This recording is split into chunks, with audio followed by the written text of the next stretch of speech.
has started. We are talking about in economics, we are talking about cost.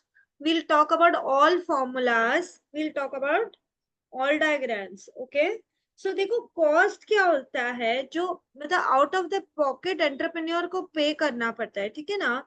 तो यदि सच में आप पे करें, मेरे साथ लिखते जाएंगे, ओरल आपको याद नहीं रहेगा बेटा।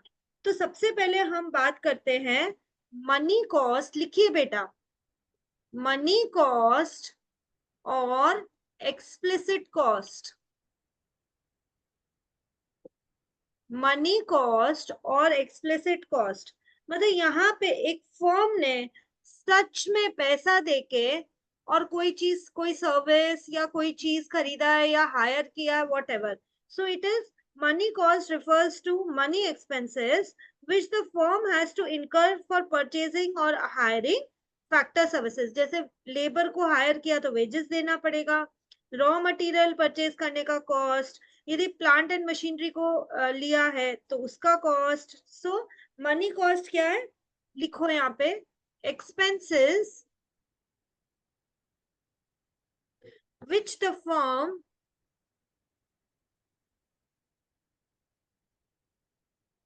expenses which the firm has to incur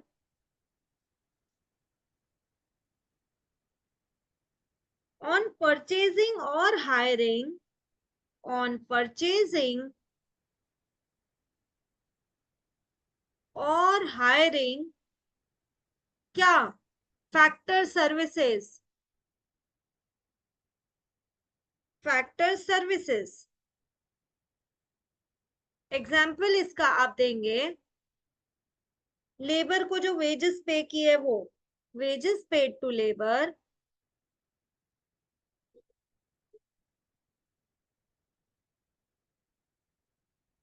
या फिर जो रॉ मटेरियल परचेज किया है वो परचेज ऑफ रॉ मटेरियल।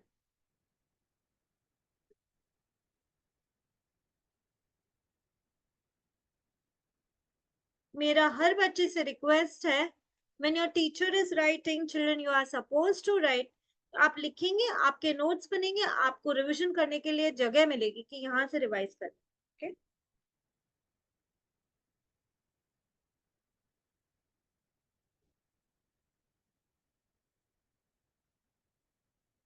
सो हम लोग एक्चुअल खर्चे को बुक्स में भी रिकॉर्ड करते रहे। तो जो मनी कॉस्ट या एक्सप्लिसिट कॉस्ट है, तो इस कॉन्सेप्ट को हम अकाउंटिंग कॉस्ट या बिजनेस कॉस्ट भी कहते हैं। व्हाई? बिकॉज ये हम बुक्स में रिकॉर्ड कर रहे हैं, accounting cost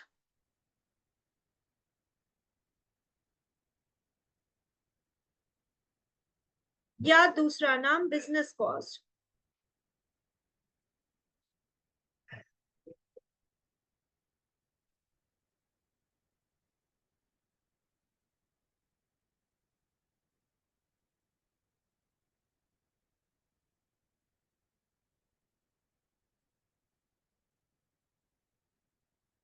okay, next is real cost.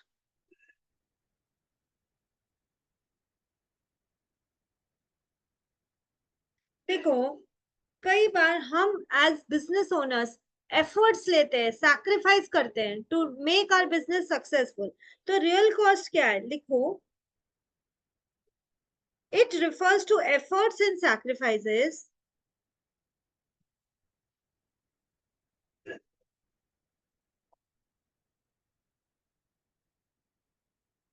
it refers to efforts and sacrifices made by the owners of made by the owners of factor of production, factors of production। Land अपने आप थोड़ी ना काम करने लग जाता है, उसको यदि एग्रीकल्चर करना है उसमें तो लैंड को लेबर टिल करेगा, तब जाके बीज डालेगा, पानी डालेगा, उसका ध्यान देगा, तब जाके फसल उगेगी। तो ये सब एफर्ट्स और सैक्रिफाइसेस मानता है तब प्रोडक्शन होता है, right. It refers to the efforts and sacrifices made by owners of factors of production. तो जो पेन है, जो एफर्ट है, जो सैक्रिफाइस है, जो डिस्कम्फर्ट है, ठीक है, that is involve in production is known as real cost.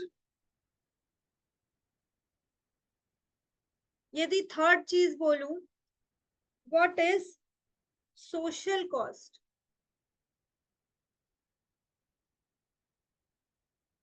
बच्चों वापस आई विल रिपीट, मैं लिखूंगी तो मुझे याद होगा, आप लिखेंगे तो आपको याद होगा। लिखिए, सोशल कॉस्ट।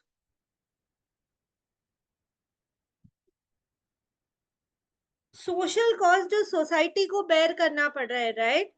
यदि आप फैक्ट्री डाल रहे हो जिससे, जिसके धुएं से लोगों के लंग्स खराब हो रहे हैं, भाई सोसाइटी, आप तो प्रॉफिट कमा के जा रहे हो आपके प्रोडक्शन से, लेकिन सोसाइटी को प्रॉब्लम हो रही है ना। प्लीज एक फॉर्मूला जरूर लिख के आएंगे। Social cost is equal to, लिखो, social cost is equal to private cost, जो लगा वो तो लगा ही, पर कई आदमी का तो कोई मतलब भी नहीं था, उसको भी प्रॉब्लम हो गई। Private cost plus social cost is equal to private cost plus external cost.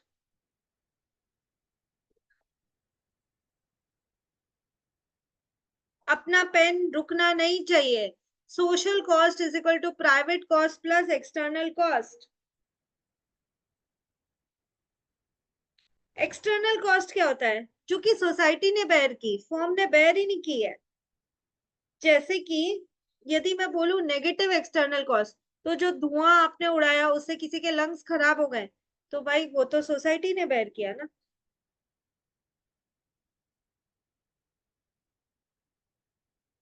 Next is opportunity cost, ये पहले भी पढ़ा हुआ है आपने, लिखिए opportunity cost.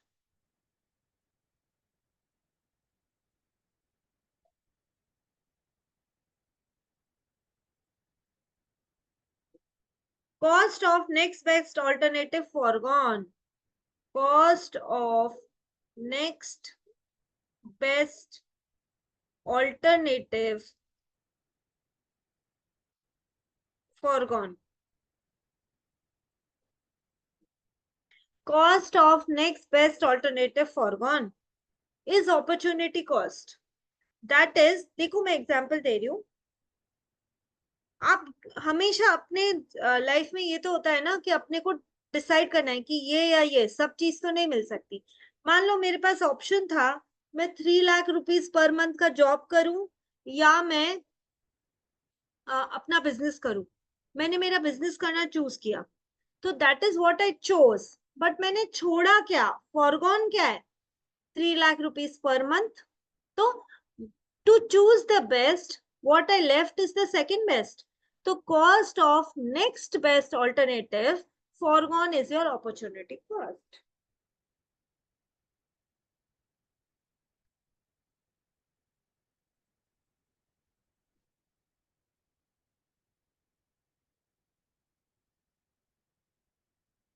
Next point number fifth,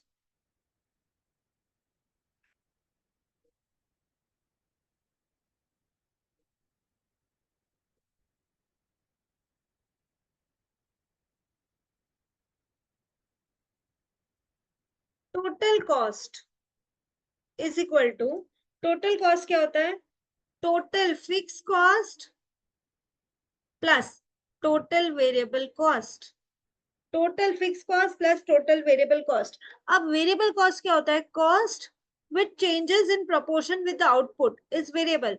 जैसे ही आप मान लो कैमलिन की फैक्ट्री, आप पेंसिल बना रहे हो, तो उसमें एक पेंसिल में जो जितना लकड़ी लगा है, लेड लगा है, जितनी पेंसिल्स बनाओगे उतना ज्यादा मन लगेगा। यदि 0 बनाओगे तो 0 लगेगा, 10,000 बनाओगे तो 10,000 जितना वुड लगेगा, 10,000 जितना लेड लगेगा। तो the cost which changes with output is total variable cost. Fix cost का आउटपुट से कोई रिलेशन नहीं होता, चाहे प्रोडक्शन करो चाहे मत करो, वो तो वहां रहेगी। तो फिक्स कॉस्ट का एग्जाम्पल क्या हो सकता है? रेंट। आपको फैक्ट्री यदि 1 लाख रुपीज पर रेंट मंथ रेंट पे मिल रही है, आप अंदर एक पेंसिल बनाओ या 10,000 या 10 लाख, रेंट तो उतना का उतना ही देना है। That is total fix cost. Rent हो सकता है, इंश्योरेंस हो सकता है. Fix cost. वेरिएबल कॉस्ट का एग्जाम्पल क्या हो सकता है? देखो लिखो example. Direct material, then direct labour. Right. ये आपके फिक्स्ड और वेरिएबल कॉस्ट के दो दो एग्जाम्पल आपको याद भी रखने चाहिए. Variable cost, cost which changes with output. Fix cost जिसका आउटपुट से कोई लेना देना नहीं है.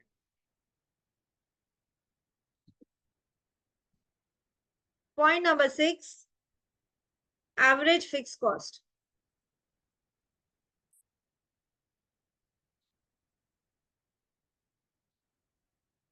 बच्चों कोई भी चीज को एवरेज करना हुआ तो उसका टोटल अपॉन यूनिट्स ही करते हैं, मैथ्स में यही करते हैं. तो मैं बोल रही हूँ एवरेज फिक्स कॉस्ट का फॉर्मूला क्या होगा, इसको एएफसी से डिनोट करेंगे. Average fix cost is equal to total fix cost upon quantity. Average मतलब टोटल, क्योंकि फिक्स कॉस्ट का एवरेज चाहिए था इसलिए हम क्या लेंगे, total fix cost upon quantity. तो यही यदि मैं बोल दूं आपको 7th पॉइंट में, जरा मुझे एवरेज वेरिएबल कॉस्ट का फॉर्मूला बताना, कोई ट्राई कर सकता है? Average variable cost,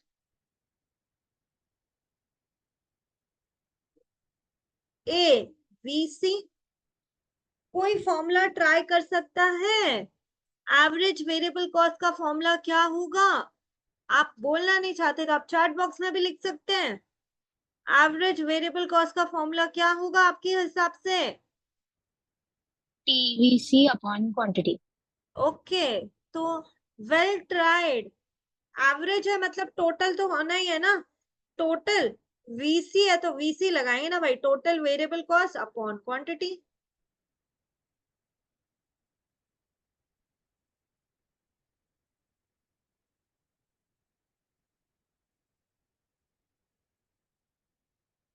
okay, next question.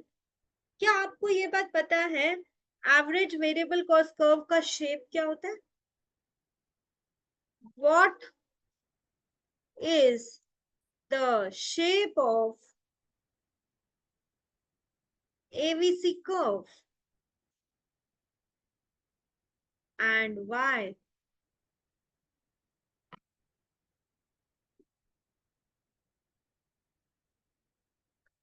Average variable cost curve का शेप होता है यू शेप. तो इसका आंसर तो पहले लिखेंगे U shape. Why? Because of law of variable proportion. वो भी एक्सप्लेन कर रही हूँ. Because of law of variable proportion. It is because of law of variable proportion. Starting में क्या होता है ना, फिक्स कॉस्ट ज्यादा होते हैं. जैसे एक बड़ी सी फैक्ट्री है, फर्स्ट यूनिट बनाया उसमें, फर्स्ट पेंसिल बनाई, तो फिक्स कॉस्ट का इफेक्ट ज्यादा है, वेरिएबल कॉस्ट तो एक ही है. तो वेरिएबल प्रपोर्शन स्टार्टिंग में क्या होता है, very little variable inputs as compared to fix inputs. In in the beginning, reason लिखो, in the beginning there are very little variable inputs as compared to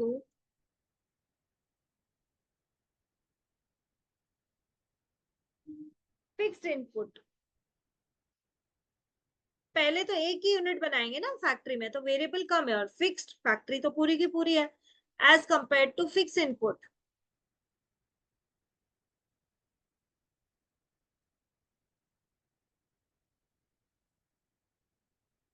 तो आप देखेंगे कि स्टार्टिंग में नीचे गया आपका एवरेज वेरिएबल कॉस्ट. जैसे जैसे आपका प्रोडक्शन बढ़ाना स्टार्ट करते हैं, वैसे वैसे आपका variable cost better better better utilise होना स्टार्ट होता है. तो पहले नीचे जाता है और उसके बाद ऊपर आता है. तो हम लोग एवरेज वेरिएबल कॉस्ट कर्व कैसे बनाएंगे कि स्टार्टिंग में तो भाई इसका शेप देखो इस तरह से कुछ होगा, एबीसी का शेप इस तरह से कुछ होगा। एवरेज वेरिएबल कॉस्ट पहले जैसे जैसे यूटिलाइज करते जाओगे ना, better utilisation of factors of production, तो एवरेज कॉस्ट कम कम कम कम कम होता जाएगा। फिर एक बार अच्छे से यूटिलाइज होना स्टार्ट हुआ फिर बढ़ेगा। ओके, तो AVC curve is U shaped. In starting fix factors utilise होते हैं और वेरिएबल इनपुट्स कम यूटिलाइज होते हैं। फिर after a certain point they are even better utilise और एवीसी कर्व ऊपर ऊपर ऊपर चलता जाता है।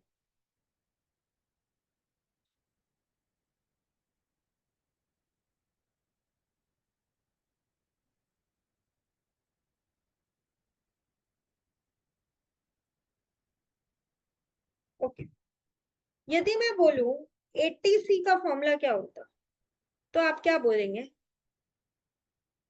एवरेज टोटल कॉस्ट का फॉर्मूला क्या हो? तो क्या मैं ये लिख सकती हूँ, देखो टोटल में फिक्स्ड भी आता है बच्चों, वेरिएबल भी आता है बच्चों, टोटल में दोनों आता है। तो क्या मैं लिख सकती हूँ average fixed cost plus average variable cost is average total cost? हाँ ये सही है ना, टोटल में फिक्स भी होता है वेरिएबल भी होता है।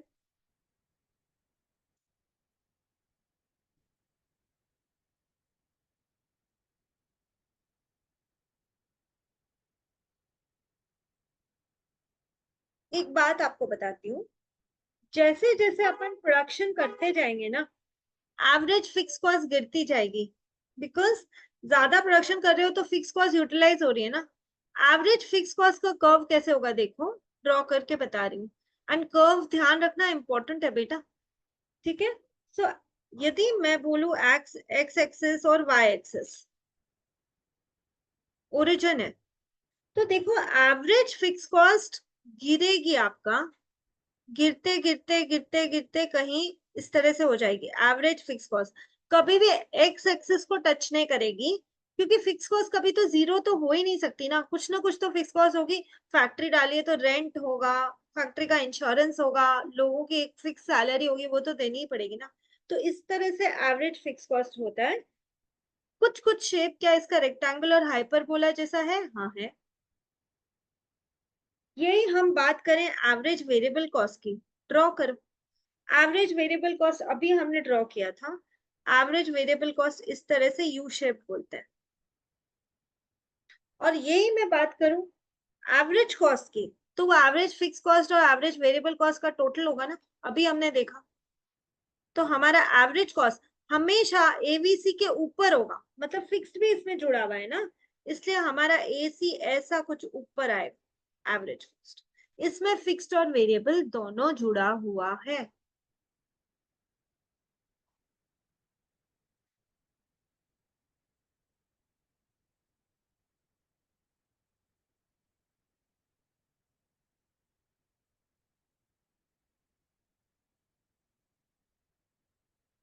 यदि मैं रिवाइज करवाऊं, यदि मैं पूछूं अकाउंटिंग कॉस्ट क्या होता है, तो अकाउंटिंग कॉस्ट वही होता है ना, the payments made by the firm to the owners of various factors of production. Land को दे दो, लैंड के ओनर को रेंट दे दे, जो लेबर है उसको वेजेस दे दे, कैपिटल जो लगाई उसको इंटरेस्ट दे दे, तो ये सब हम पेमेंट कर रहे हैं ना। तो accounting cost are payments made by the firm to the owner of various factors of production for purchasing these factors of production or for hiring them. This is accounting cost.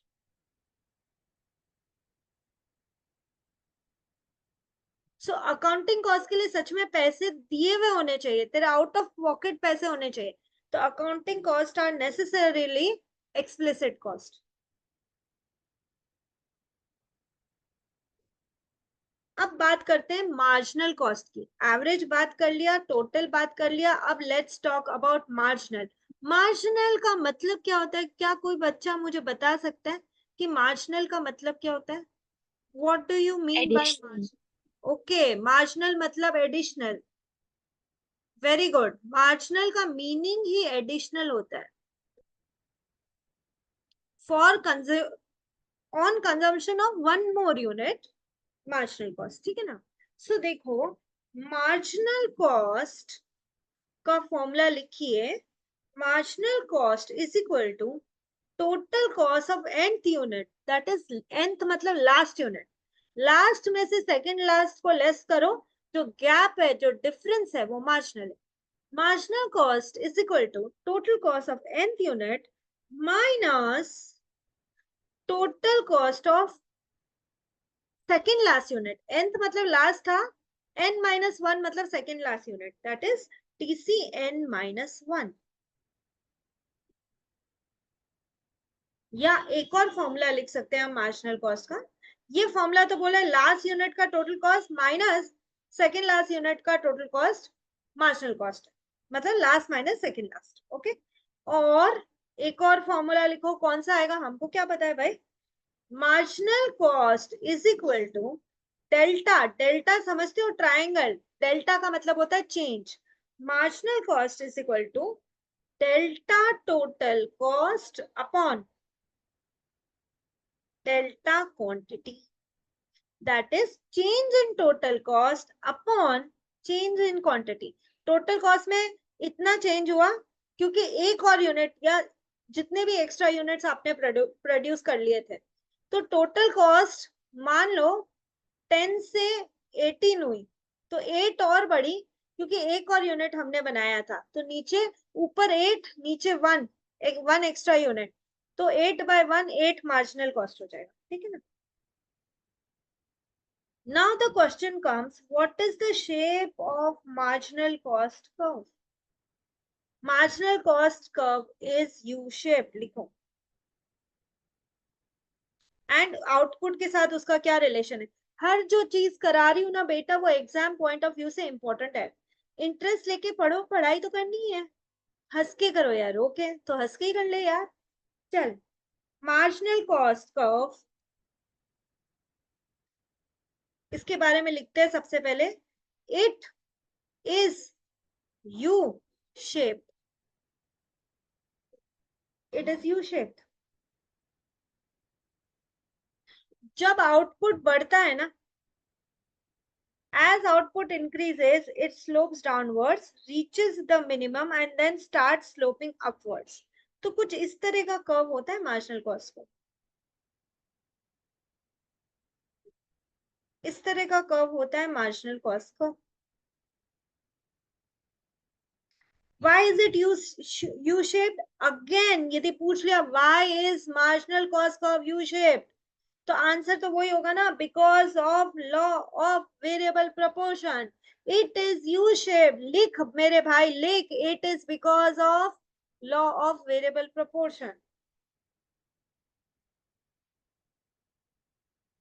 marginal cost curve is u shape because of law of variable proportion।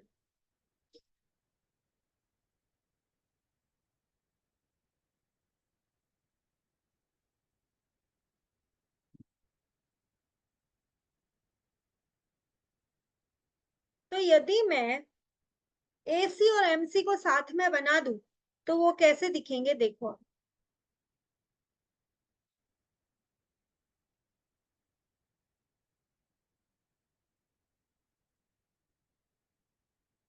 एक minute, हाँ, point number 13।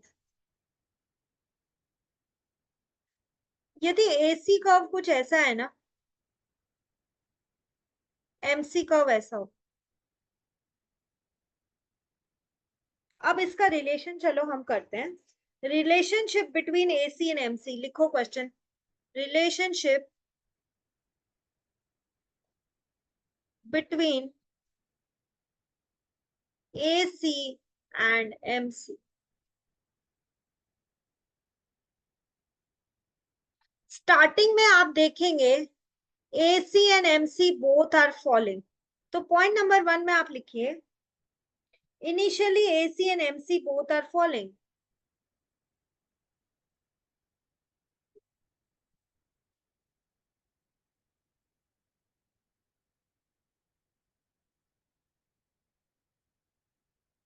दिख रहा है ना, AC MC दोनों ही गिर रहे हैं initially.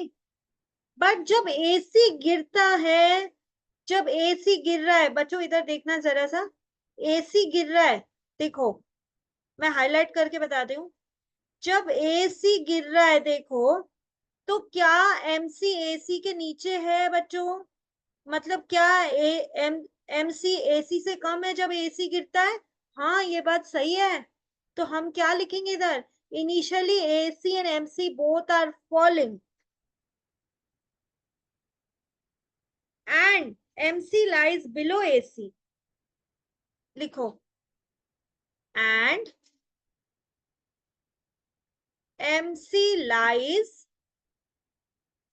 Below AC, that is, क्या मैं ये बोल सकती हूँ, AC is greater than MC initially, या मैं ये भी बोल सकती हूँ MC is lesser than AC initially, है ना?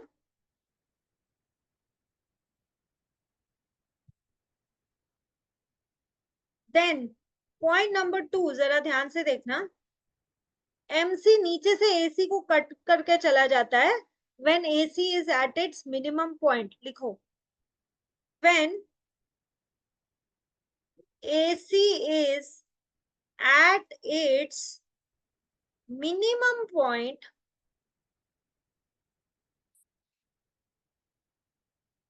MC cuts AC from below, from above कर दिया तो उसको false लिख के आना है ना। when AC is at its minimum, MC cuts AC from below। ठीक है, यदि तुमको दिख रहा हो बच्चों, तो ये कौन से पॉइंट की बात हो रही है? देखो, मैंने रेड में मार्क किया, इस पॉइंट की बात हो रही है। जब AC अपना मिनिमम पे है, तो MC उसको नीचे से काट के चला गया। ओके, चलो पॉइंट नंबर 3 की बात की जाए अभी। पॉइंट नंबर 3,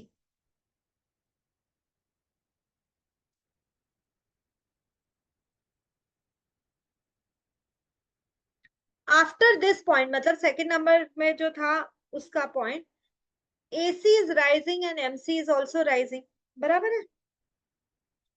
जहां पर पॉइंट लिखा हुआ है वहां पर तो एक ही बात हुआ ना, AC is equal to MC, equal हो गए। आफ्टर दिस पॉइंट लिखो, आफ्टर दिस पॉइंट थर्ड में,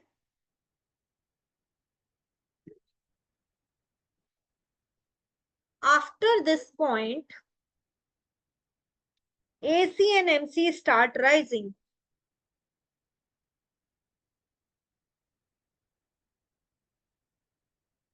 AC and MC start rising।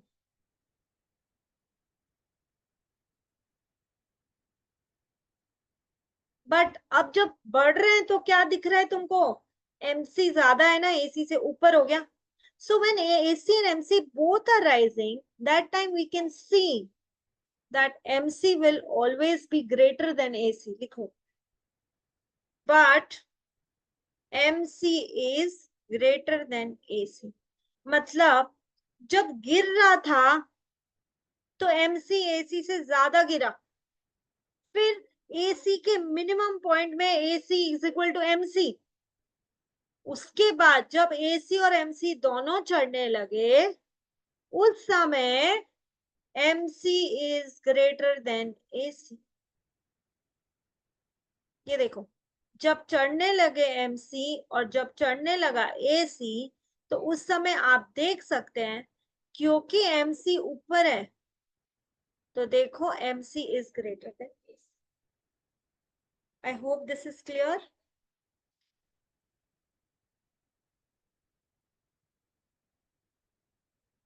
Relationship between AC and MC is a very common question to come. Let's talk about total revenue now.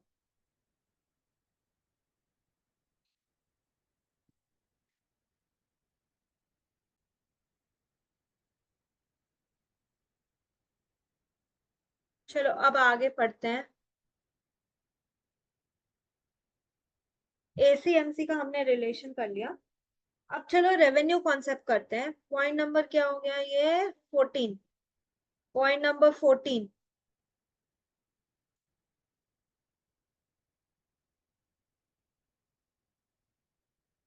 Average revenue, average तो पता ही है ना, total upon quantity होता है। Average revenue is equal to total revenue upon quantity. और total revenue का formula क्या होता है भाई? टोटल रेवेन्यू का एक और फॉर्मूला है, प्राइस इंटू क्वांटिटी। टोटल कितना दिया? Price into quantity is total revenue. तो टोटल रेवेन्यू को मैंने रिप्लेस कर दिया प्राइस इंटू क्वांटिटी से। तो और नीचे क्वांटिटी है तो नीचे क्यू ही है। तो यदि मैं ये भी बोल सकती हूँ ना, क्यू और क्यू तो कैंसिल हो गया, इसका मतलब average revenue equal to price. मतलब यदि मैं average revenue equal to price बोल रही हूँ तो कुछ गलत नहीं बोल रही हूँ। Why? Average revenue is equal to total revenue upon quantity. Total revenue को मैं प्राइस इंटू क्वांटिटी में भी बोल सकती हूँ। क्यू और क्यू कैंसिल हो जाएगा, तो बचा क्या? A R is equal to P.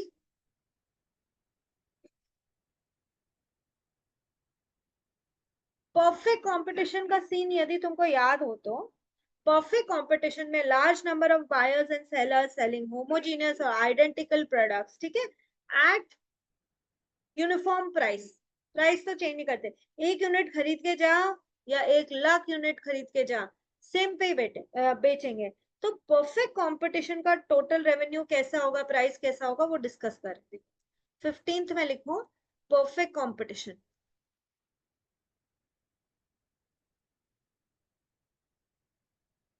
मान लो 1 यूनिट वो बेच रहा है, 1 यूनिट वो बेच रहा है ₹5 पे, तो 1 लाख यूनिट भी 5 पे ही बेचेगा। ठीक है। तो जैसे जैसे क्वांटिटी बढ़ेगा वैसे वैसे प्राइस ना तो बढ़ रहा है ना तो घट रहा है। तो यदि मैं बोलूं 1 यूनिट 5 पे है, तो 2 यूनिट 5 into 2 10 पे होगा। 3 यूनिट 5 3 15 पे होगा। 4 यूनिट 5 4 20 पे बिकेगा। अब मैं यदि इसको प्लॉट करने की कोशिश करूं ग्राफ पे, ठीक है, यदि मैं यहाँ पे एक्स एक्सिस पे डाल दूं क्वांटिटी और वाई एक्सिस पे डाल दूं प्राइस, तो क्या होगा भाई? 5 पे 1 यूनिट टोटल मेरा प्राइस, मतलब प्राइस इन द सेंस ये रेवेन्यू है, रेवेन्यू है, प्राइस इनटू क्वांटिटी। तो 10 कमाना है तो 2 यूनिट बेच, 15 कमाना है 15 कमाना है तो 3 बेच, 20 कमाना है तो 4 यूनिट बेच। मतलब मैं यदि इन पॉइंट्स को ज्वाइन करूं तो मुझे टोटल रेवेन्यू की लाइन इस तरह से दिख रही, टोटल रेवेन्यू। और प्राइस तो यही रहेगा ना, प्राइस तो 5, हर एक का 5 ही रहेगा।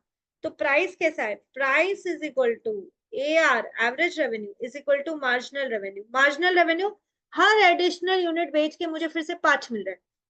2 यूनिट बेचे तो एक और 5 मिला, 3 यूनिट बेचे एक और 5 मिला, 5 5 5। तो परफेक्ट कॉम्पिटिशन में price is equal to A R is equal to M R and total revenue is, देखो 45 डिग्री लाइन लग रहा है।